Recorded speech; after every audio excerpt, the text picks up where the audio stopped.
pertama yaitu pengertian ilmu aktuaria. Ilmu aktuaria adalah bidang ilmu yang menerapkan metode matematika dan statistika untuk mengukur risiko dalam asuransi, produk-produk keuangan, serta industri dan profesi lainnya.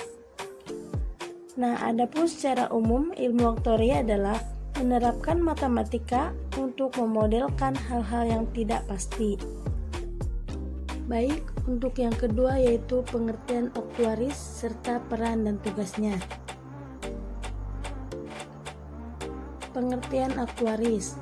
Aktuaris adalah seorang ahli yang bekerja di bidang pengukuran dan manajemen risiko serta ketidakpastian dalam usaha.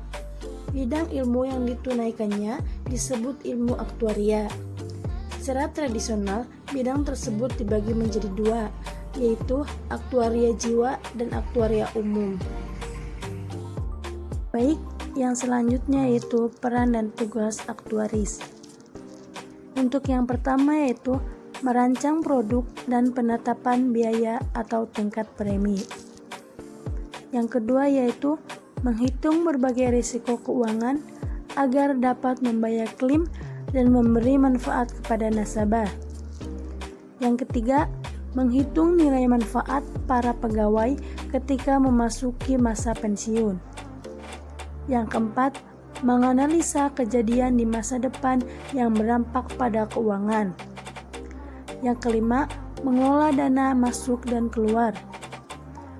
Yang keenam, menentukan status keuangan perusahaan.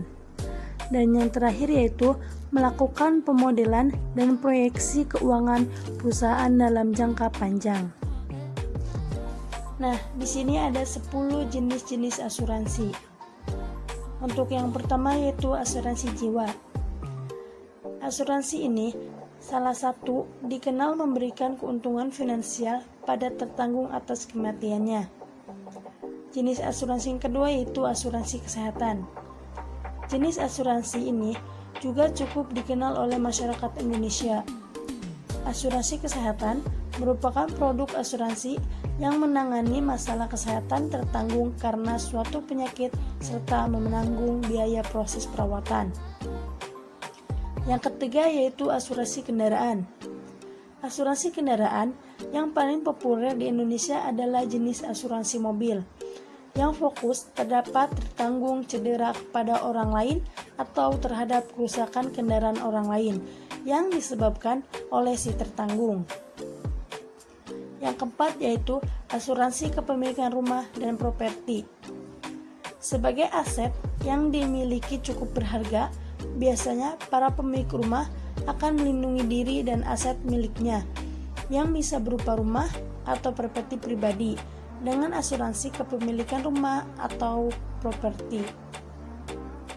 Yang kelima yaitu asuransi pendidikan. Asuransi inilah yang paling populer dan menjadi favorit para pemegang polis. Asuransi pendidikan merupakan alternatif terbaik dan solusi menjamin kehidupan yang lebih baik, terutama pada aset pendidikan anak. Yang selanjutnya yaitu asuransi bisnis. Nah, asuransi ini merupakan layanan proteksi terhadap kerusakan, kehilangan, maupun kerugian dalam jumlah besar yang mungkin terjadi pada pembisnis seseorang. Asuransi ini memberikan penggantian dan kerusakan yang diakibatkan oleh kebakaran, ledakan, gempa bumi, petir, banjir, angin ribut, hujan, tabrakan, hingga kerusakan. Yang ketujuh yaitu asuransi umum. Asuransi umum atau general insurance merupakan proteksi terhadap risiko atas kerugian maupun kehilangan. Yang kedelapan yaitu asuransi kredit. Asuransi kredit merupakan proteksi atas risiko kegagalan debitur untuk melunasi fasilitas kredit atau pinjaman tunai seperti modal kerja, kredit perdagangan, dan lain-lain. Yang kesembilan yaitu asuransi kelautan. Jenis asuransi ini khusus ada di bidang kelautan yang fungsinya memastikan pengangkutan serta pemilikan kargo. Yang ke-10 yaitu asuransi perjalanan. Nah, secara keseluruhan, fungsi asuransi perjalanan tak jauh beda dengan fungsi asuransi biasanya, sebagai salah satu bentuk proteksi kepada nasabah dengan jangka waktu pendek, yaitu dalam pembeli premi melakukan perjalanan hingga kembali pulang.